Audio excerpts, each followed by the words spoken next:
This is the first time I've done a video of this magnitude. There's a lot of editing involved and things like that, so I hope it's informative and grabs your attention enough and I can get my point across. I also wanted this to be fun as well. Thank you very much. Hope you enjoy. Halo Wars in recent years has been one of my most favorite games to play with friends. For me to say there's countless memories resulting from the long games, Super Turtles, waiting 700 minutes to find matches, or for someone to ready up would be an understatement.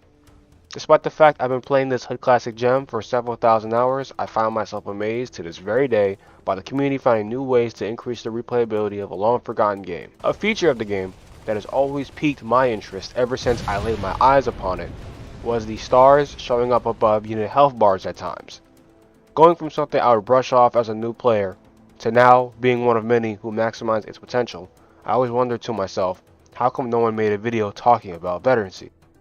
It's addressed in unit versus battles, Super Turtles, because as anyone who has watched my videos knows, you have to clear out every turret, every watchtower on the rebel bases to get as much veterancy as possible.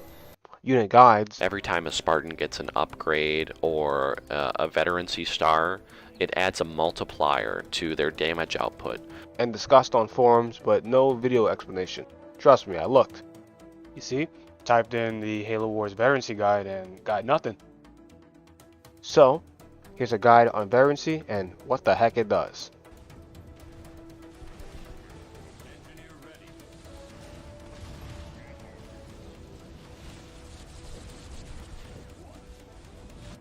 Disclaimer: the information I was able to ascertain mostly stemmed from the Halo Wars unit stat page. The link itself no longer works when you normally try to access it. However, the workaround to this is to use the Wayback Machine. Paste the link and voila.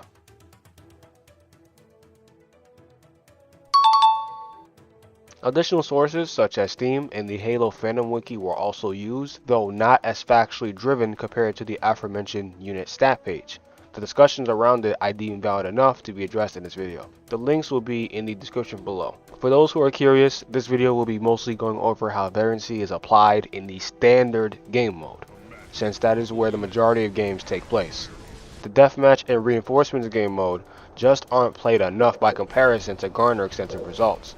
Nonetheless, mention it I will.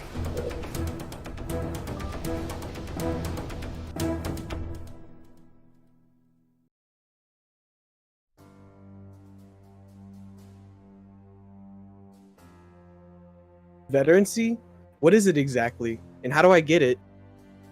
Well, veterancy is a unit's way of saying, Scorpion fueled and ready. Hey buddy, thanks for keeping me alive. Because you've done such a good job ensuring I don't blow up or fall to the ground, I'll perform even better for you. Canister. Improve. veterancy, just like veterans, have more experience in combat than their non-veteranized counterparts, being identifiable by a brief, misty-looking effect appearing and leaving behind the iconic star emblem above the unit's health bar.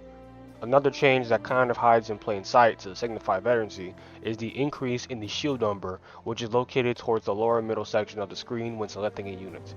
This number will stack with any upgrades the unit has. As an example, a future anti-wave here, there was a slight mistake I made when addressing the Scorpion tank shield number. When it's fully upgraded in standard, the shield number is a 3, and then when it gets a star, the shield number is a 4. I mixed those numbers up. I apologize, the change will be made in the video. A power turret tank will have a shield number of 4. Then once it acquires a star, the shield number increases to 5. Thus making it safe to say, veterancy stacks with upgrades. I'll even go ahead and claim unit upgrades are pseudo-stars, considering most stats improve akin to it. The stars or veterancy points are acquired and only acquired after a unit or group of units have defeated enemy structures, vehicles, infantry, etc. Essentially, the longer a unit survives in combat, the more stars it's likely to get, depending on how many enemies killed. The rate at which stars can be gained depends on what you destroy and the quantity behind it, such as eliminating neutral factions like rebel bases, rebel infantry, sentinels, and flood, or adversarial factions like player bases and player controlled units. All units in the game have a stat called a bounty, meaning the amount of XP something is worth upon being killed. If it's more than one attacker that killed the bounty, the EXP will be divided up based on how much damage was done to the target. To elaborate, the Scorpion tank's bounty is 20, and to make it simple, let's say its HP value is 500. Scenario 1, 2v1. If the two tanks shoot at the exact same time and did 250 damage respectively, the bounty would be 10 XP since 50% of the damage was equally distributed by the two tanks. Scenario 2, 3v2. With the two tanks carrying a bounty of 40 and 1000 HP collectively, the situation can vary greatly when trying to get stars on certain units. If the three green tanks labeled A, B, and C were to auto-fire at one of the two opposing yellow tanks, knocking out the first tank will result in a bounty of about 6.6 XP for one, then 6.6 for another, giving the three green tanks a combined total of about 13.26 XP if the three tanks distributed an even amount of damage to each tank. The aforementioned scenarios can be used as an indicator towards why some of your sparring tanks or Covenant leaders are getting stars way faster than others. Of course, we know it won't always be tanks you're fighting. It could be air units, infantry, Uber units, the list goes on and on. Infantry tend to have lower bounties, such as Medic Marines having a bounty of 6, a Banshee having a bounty of 8, and a Scarab having a bounty of 120. On top of that, each unit has varying degrees of XP needed to get stars. Going back to the Marines, for them to get their first star only takes 1 XP, whereas a Scorpion tank needs 40 XP. Take note that to go from one star to the next is not the same amount of XP per level. For example, for a Marine to get 1 star, you would need 1 XP. The XP needed for that same Marine to go from 1 to 2 stars, 3 XP is required. When trying to get stars for a Scorpion tank, again, to get the tank to its first star requires 40 XP, then from that 1 star to the second star, 100 XP is required. It makes sense as to why infantry units require the least amount of XP to level up. Since they have some of the lowest health pools in the game, it's only reasonable for them to gain stars the fastest. More on how broken this can be later. Upon attaining a star, the unit in question has now been statistically amplified. Damage multiplier, damage reduction, have all been increased, resulting in an overall superior iteration of what was once not starred. The amount of stars all units can reach, excluding sparring commandeered vehicles, is 3, with each respective star improving the unit's viability. 1 star increases the unit's damage by 15% and takes 13% less damage. 2 stars increases the damage by 25% and taking 20% less damage. And lastly, 3 stars increases the unit's damage by 35% and taking 26% less damage. I did not mention total health because this stat in particular remains static. I used to think HP increased for the longest time. Please note, these increases are universal. It does not matter what unit gets a star, be it a Jackal or a Vulture. The first star means they will do 15% more damage and take 13% less damage. Now I did mention the star limit being capped at 3. Technically, there is no actual limit to the amount of stars that can be gained. However, thanks to this person accessing the game files, the stats show this. I will put this on screen. Reaching star levels 4 and 5 requires 0 XP. In other words, it can never be accessed unless outside scripted events like Mission 7 where you can rescue the ODSTs. In a way, we should be grateful the star cap is at 3. If there wasn't, we would have 100 star brute chieftains walking around one-shotting scarabs. For clarification, it was thanks to this YouTuber, who happens to be a Halo Wars modder. He told me that Veterancy applies to any unit object in the game, which also includes bases. More on this later. And now for something completely different.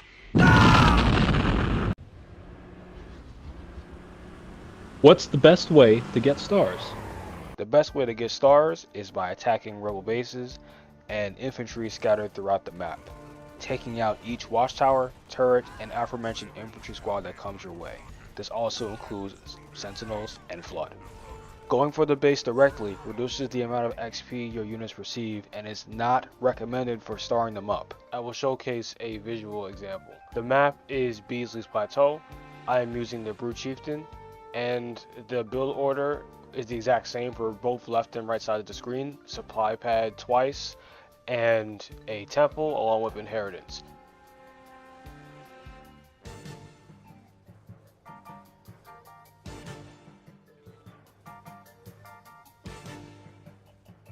As you can see, the side on the left got a star and the side on the right didn't get a star. Of course, this will not always be the same example every map. This is just to show you what can happen if you go for every watchtower and if you don't go for it. Keep in mind, foreigner themed maps like Labyrinth and Repository, for example, don't provide the best amount of XP since they don't have individual watchtower or turret buildings to take out, due to them being connected to the base as a whole, in turn lowering XP needed for stars. It's still possible, just not as forgiving by comparison to rebel bases. The next best way to get stars after that is to keep killing high bounty XP targets from players. In other words, repeatedly killing tanks, as an example, is a good way to farm stars, and theoretically, if your opponent doesn't care, killing uber units over and over is the best way to get stars. And of course, lastly, if all of those options are exhausted, just simply killing units over and over again, also including bases, will also be the next best way to get stars. I am not dying to a carpet bomb, you punk bitch.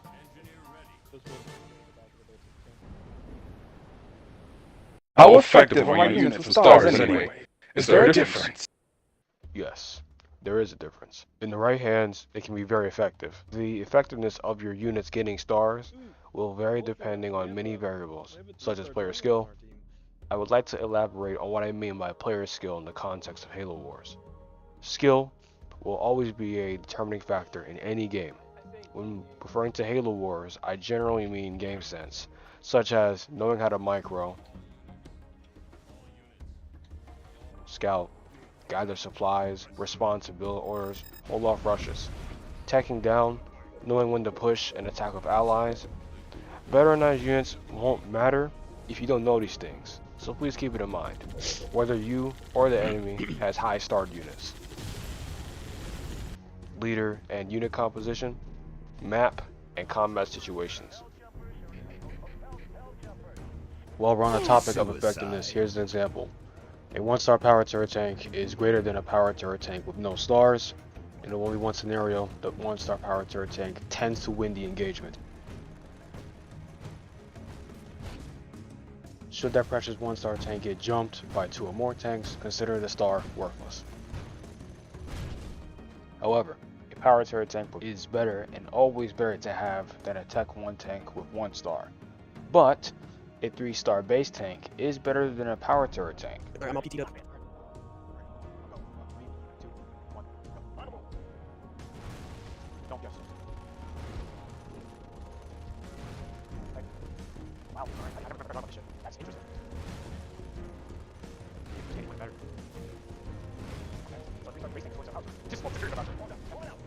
Unless you're playing the reinforcement game mode, please upgrade that tank.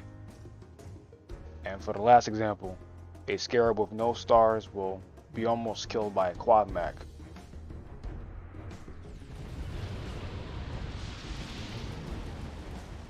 But a 3-star Scarab can tank that same quad mech pretty well. Of course, be mindful of more than one cutter. They tough, but they ain't invincible. Please keep in mind, these situations I have shown on screen are in a vacuum. The general point still stands. Managing upgrades through staying ahead of your opponent's tech level is important. Veterancy just makes that deal even sweeter. And yes, there is a difference when stars are applied. Now, Dishonor's favorite part, the misconceptions.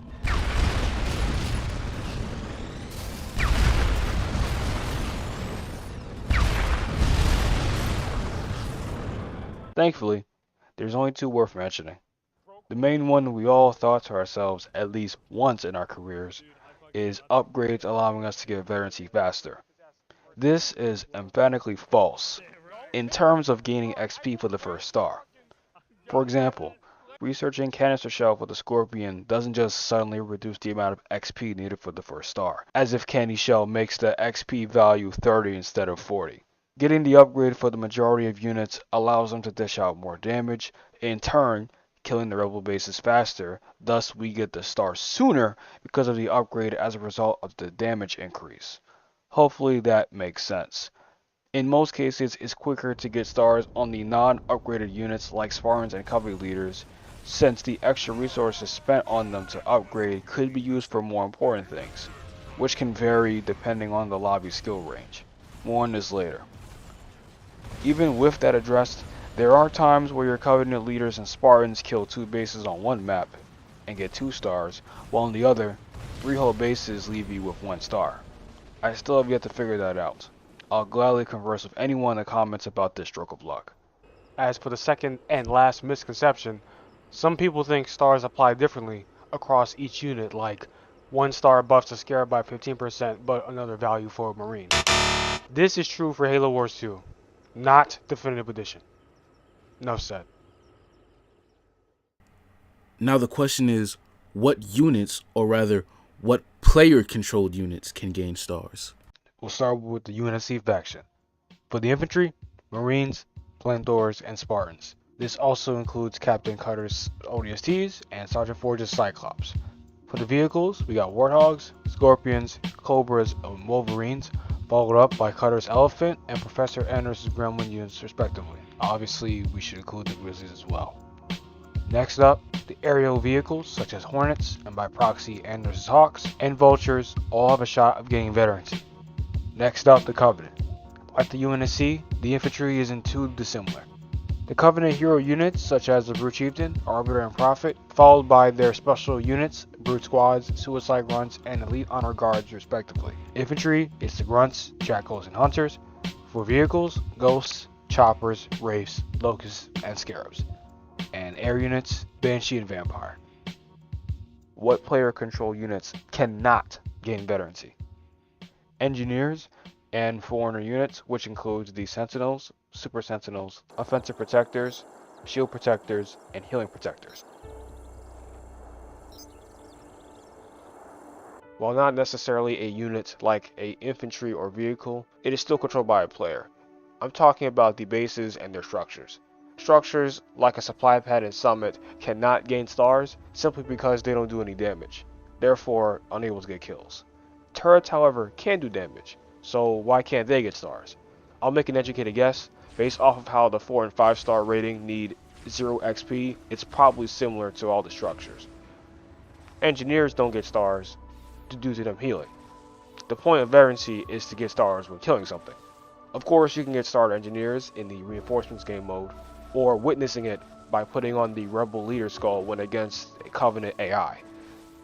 However, that's not player control, but you can at least see it. Sentinels are odd. They have the ability to get kills, but don't acquire stars. Again, you can see them on AI, but not when you're in control. My guess will just link back to my reasoning on the buildings not getting it either.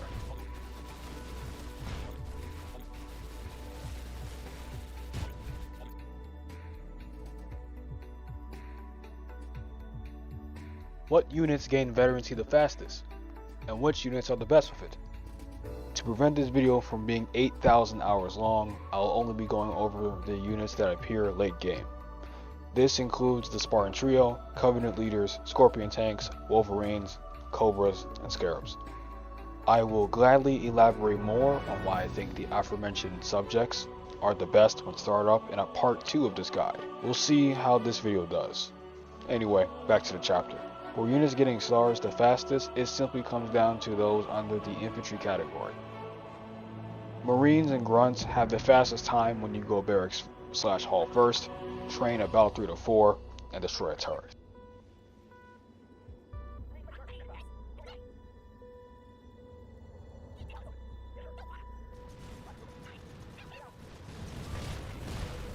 The Arbiter, hands down, gains stars the fastest due to his rage glitch.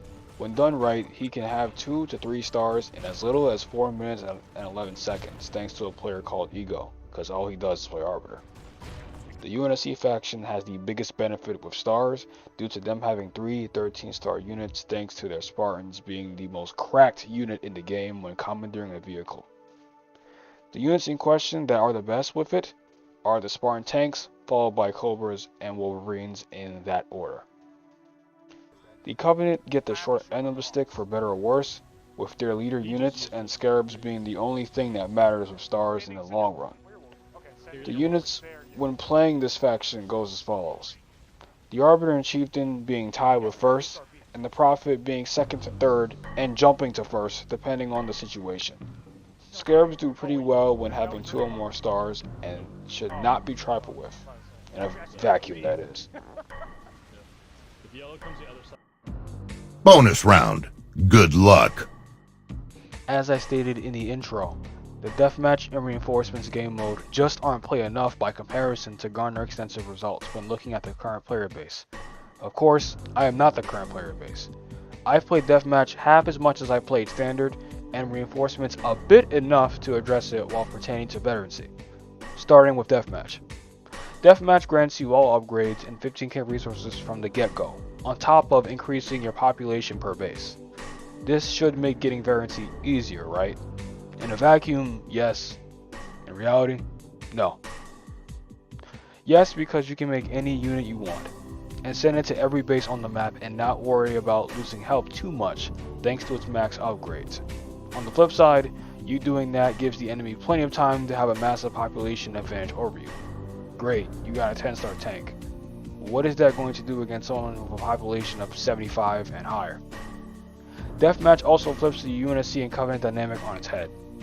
Generally speaking, the UNSC has the advantage over the Covenant in terms of their units being slightly stronger than Covenant counterparts, with the trade-off being a lower population limit by 10.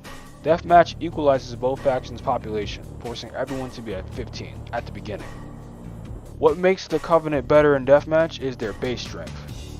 UNSC and Covenant bases have their own quirky ways of creating a more resilient central structure. The central structure for the UNSC base becomes stronger the more buildings is applied, whereas the Covenant benefits from the base itself upgrading.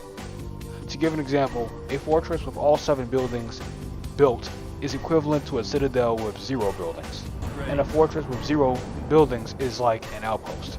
Deathmatch forces all bases to be at their max levels, but the fortress you're queuing might as well be a Covenant outpost in terms of health.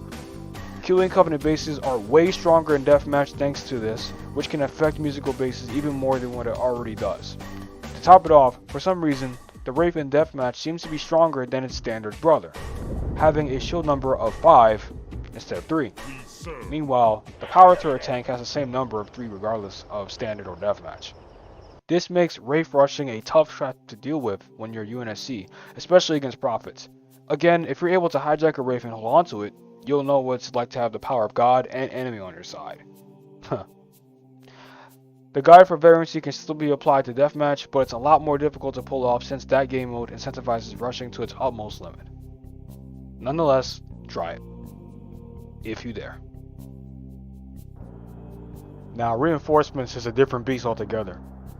I'm gonna let Robo Snoop explain what this person said right here, because I'm too tired to say this shit. In Reinforcements, you don't build units, but you can upgrade them. Units come in waves which take varying times to arrive, anywhere between 30 seconds and 2 minutes. Each wave gives you units based on your money and population. If you have a lot of money or population, it gives you a few more expensive units or a ton of cheap ones. And if you have little money or population, it gives you a few cheap ones. Also, these units can have varying degrees of veterancy, which are those stars above units, making them better.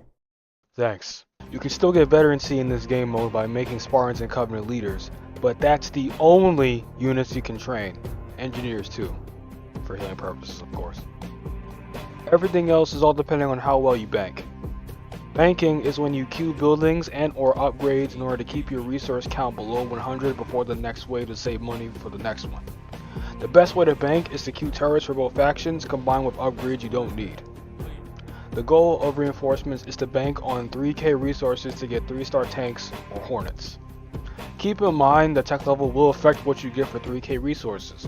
For example, if you have 3k on tech 0 to 1, this means you will most likely get garbage, while 3k resources on tech 2 will generally give you vehicles of some kind. Good luck on getting there in the first place. Jokes aside, the Reinforcements game mode is technically the fastest way to get Veterancy without really doing anything.